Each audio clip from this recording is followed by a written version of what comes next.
اگلے دن ماں نے جلدی جلدی روٹیاں پکائی، میرے ہاتھ اور میرا منہ دھلوایا، مجھے نئے کپڑے پہنائے۔ دونوں بھائی مجھ سے آنکھیں چرا رہے تھے، وہ میرے لیے کچھ نہ کر سکے تھے۔ روٹی کھلانے کے بعد ماں نے مجھے اٹھایا اور اسکول کی جانب چل پڑی۔ راستے میں کبھی ماں اٹھا لیتی، کبھی میں ساتھ چلنے لگتا۔ میری انگلی ماں کے ہاتھ میں تھی۔ اس وقت میری عمر 4.5 یا 5 سال کے لگ بھگ تھی۔ مجھے اسکول گاؤں سے کافی دور لگا۔ نہر کے ساتھ اسکول تھا۔ میں پہلی بار اسکول کو دیکھ رہا تھا۔ ماں نے اسکول کے قریب مجھے اٹھا لیا۔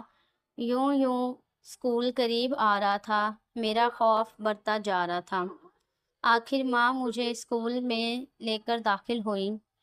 ماسٹر صاحب کرسی پر جبکہ تمام بچے ٹاٹوں پر بیٹھے تھے۔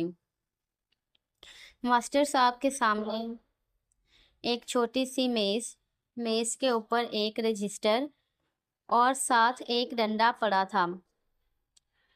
اس ڈنڈے کو دیکھ کر مجھے اور ڈر لگنے لگا۔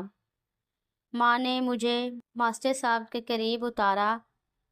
ماسٹر مجھے دیکھ کر خوش ہوا۔ میں ٹاٹوں پر بیٹھے بچوں کو دیکھنے لگا۔ ان میں مینی، ظاہری، لیاقی اور باقی گاؤں کے لڑکے تھے۔ تینوں کے ساتھ میں زیادہ کھیلتا تھا۔ تینوں میرے دوست تھے۔ تینوں آخری ٹاٹ پر بیٹھے تھے۔ مجھے دیکھ کر تینوں مسکرائے۔ مجھے کچھ حوصلہ ہوا۔ ماسٹر صاحب ماں سے خوش اخلاقی کے ساتھ بات کر رہے تھے۔ پھر انہوں نے رجسٹر نکالا، اس میں کچھ لکھنے لگے۔ مینی، لیاقی، ظاہر کو دیکھ کر میرا ڈر کافی کم ہو گیا۔ ماسٹر نے ماں سے کہا، اسے سب سے پچھلے ٹاٹ پر بٹھا دو۔ ماں مجھے پچھلے ٹاٹ کی طرف لے آئی۔ اس ٹاٹ پر مینی، لیاقی، ظاہری بیٹھے تھے۔ میں ان کے یہاں بیٹھ گیا۔ ماں ماسٹر سے کچھ باتیں کرنے کے بعد واپس چلی گئی۔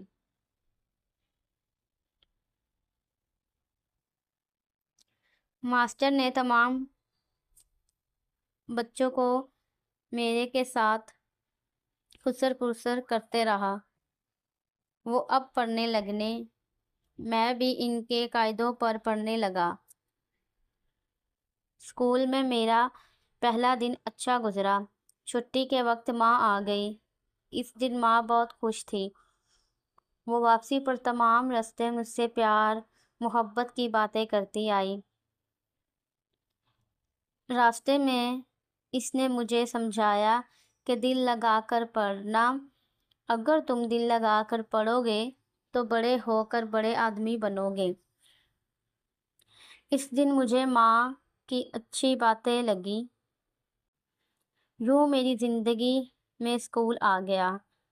اسکول میں مینی، لیاقی، ظاہری میرے دوست تھے۔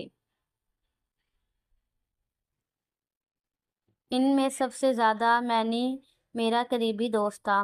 لیاقی نور حسن کا بیٹا، طاہری چودھری کریم کا بیٹا اور مینی چچا ذوالفقار کا بیٹا تھا۔ تینوں کے باپ اچھے تھے، اپنے بیٹوں سے بہت پیار کرتے تھے۔ لیاقی میرا ہمسایہ تھا۔ جب مینی یا طاہری میں سے کوئی نہ آتا تو میں کھیلنے کے لیے لیاقی کے گھر چلا جاتا۔